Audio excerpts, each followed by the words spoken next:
अस्सलामुअलैकुम मेरे प्यारे दोस्तों। मुकद्दमा और फैसला। तो के कहने पर सनवुल अपने वकील दोस्त से कहकर दाऊद के खिलाफ पिया की अम्मी के कत्ल का केस कोर्ट में दर्ज करवा देता है।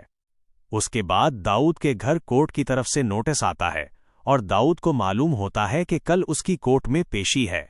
इसी वक्त दाऊद को निसार की कॉल आती है जो उसे बताता है कि सनवुल ने उस पर केस करवा दिया है। ये सुनकर दाऊद अपने आदमियों को कॉल करता है और कहता है कि कल जब सनवुल कोर्ट में पेशी से वापस जा रहा हो उसी वक्त उसे गोली मरवा देना। अगले दिन सनोल, पिया और असलम के साथ कोर्ट पहुंच जाता है। सनोल का वकील दोस्त भी आ जाता है और उन्हें बताता है कि दाऊद ने किसी बड़े आदमी से जज की सिफारिश करवा रखी है। ये सुनकर असलम डर जाता है। पेशी का वक्त होता है और सनोल, पिया और असलम जज के सामने जाते हैं। दाऊद भी वहां पहुंच जाता है। जज असलम से पूछता है कि क्या उसे लगता है कि उसकी बीवी की मौत की वजह दाऊद है। असलम कहता है कि मैं पूरी रात दाऊद के साथ जुआ खेलता रहा था। जब मैं घर गया तो पिया की अम्मी इस दुनिया में नहीं थीं। उस पर जज कहता है कि पिया की अम्मी की मौत का जिम्मेदार असलम है। ये सुनकर दाऊद बहुत खुश हो जाता है।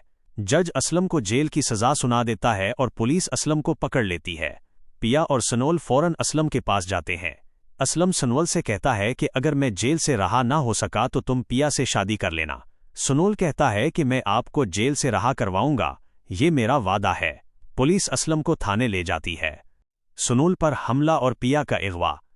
सनोल पिया के साथ गाड़ी में बैठकर कोर्ट से निकल रहा होता है कि तभी पीछे से दाऊद कहता है, तुमने मुझसे दुश्मनी लेकर अपना नुकसान किया है, अब देखना तुम्हारे साथ क्या होता है। सनोल जवाब देता है, जब मोहब्बत की है तो डरना किया। सनोल गुस्से में वहां से निकल जाता है। रास्ते में मोटरसाइकिल पर सवार दो आदमी सनोल की गाड़ी का पीछा करने लगते हैं। सनोल को उन पर शक हो जाता है और वो गाड़ी रोकता है। दोनों आदमी मौके पाकर सनोल पर गोली चला देते हैं। गोली सीधे सनोल के हाथ में लगती है। दाऊद के आदमी पिया को जबरदस्ती अपनी गाड़ी में बिठाकर दाऊद के फार्म हाउस ले जाते हैं। सनोल सड़क पर जख्मी हालत में पड़ा रहता है। अस्पताल में दाखिला और तलाश। इसी वक्त सिसी और इसका पति सनोल को सड़क पर देखते हैं। सिसी दौड़कर सनोल के पास जाती है और उसे उठाने की कोशिश करती है। सनोल के हाथ से बहुत ज्यादा खून बह रहा होता है। सिसी अपने पति के साथ सनोल को अस्पताल ले जाती है। डॉक्टर फौरन सनोल का ऑपरेशन करता है। थोड़ी देर बाद डॉक्टर सिसी के पास आकर कहता है कि सनोल को होश आ गया है। सिसी और उसका पति सनोल के कमरे में जाते हैं। सनोल सिसी से कहता है कि दाऊद के लोग पिया को किडनैप करके ले गए हैं। सिसी पूछती है, पिया कौन है? सनोल कहता है, पिया असलम साहब की बेटी है और मैं इससे मोहब्बत करता हूं। ये सुनकर सिसी का पति पूरा थाना अलर्ट कर देता है कि पिया को जल्द से जल्द ढूंढा जाए। लेकिन पूरी रात गुजर जाती है और पिया नहीं मिलती। पिया की बाजियाबी और मीडिया का सामना।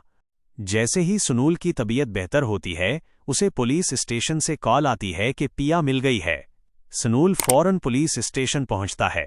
वहां मीडिया वाले भी मौजूद होते हैं। सनोल पिया को लेकर बाहर निकल रहा होता है कि तभी एक रिपोर्टर पिया से गलत सवाल करता है, आप पूरी रात घर पर नहीं थी, क्या आपके साथ ज्यादती हुई है? ये सुनकर पिया की आंखों में आंसू आ जाते हैं। सनोल गुस्से में रिपोर्टर को मार देता है। ये वीडियो सोशल मीडिया पर वायरल हो जाती है। दाऊद का अंजाम और असलम की रिहाई। इलियार भी ये सब देखता है। दाऊद इलियार से कहता है कि क्या अब भी तुम पिया से शादी करोगे? ये सुनकर इलियार फौरन पिया के घर जाता है। वहां सनवल, सिसी का पति और डिप्टी कमिश्नर मौजूद होते हैं। सनवल कहता है, दाऊद ने पिया को किडनैप करवाया और मुझ पर गोली भी चलवाई, आप इसे जेल भिजवा दीजिए। डिप्टी कमिश्नर फौरन पुलिस को हुक्म देता है और पुलिस दाऊद को गिरफ्तार कर लेती है। कोर्ट दाऊद को 10 साल की जेल की सजा सुना देती है। दाऊद अपने किए पर बहुत पछताता है और बयान देता है कि असलम की बीवी की मौत का जिम्मेदार वही था। पुलिस फौरन असलम को जेल से रहा कर देती है। निकाह। इसी वक्त असलम मौलवी साहब को लेकर आ जाता है। सनोल और पिया एक दूसरे को देखकर हैरान रह जाते हैं। असलम कहता है कि आज ही पिया और सनोल का निकाह होगा। मौलवी साहब सनोल से पूछते हैं, क्या आपको निकाह कबूल है? सनोल खुशी से कहता है, मुझे निकाह कबूल है। उसके बाद मौलवी साहब पिया से पूछते हैं, क्या आपको निकाह कबूल है? पिया के जहन में इलियार की यादें आती हैं। मौलवी साहब दोबारा पूछते हैं तो पिया कहती है, मुझे निकाह कबूल है। ये सुनकर सनोल और असलम बहुत खुश हो जाते हैं। असलम सनोल और पिया की रुखसती कर देता है। सनोल पिया से बहुत मोहब्बत करता है। कुछ अगर आप सनोल, पिया और इलियाड ड्रामा की आगे की कहानी देखना चाहते हैं तो हमारे चैनल को लाइक, सब्सक्राइब और शेयर ज़रूर कीजिएगा। शुक्रिया।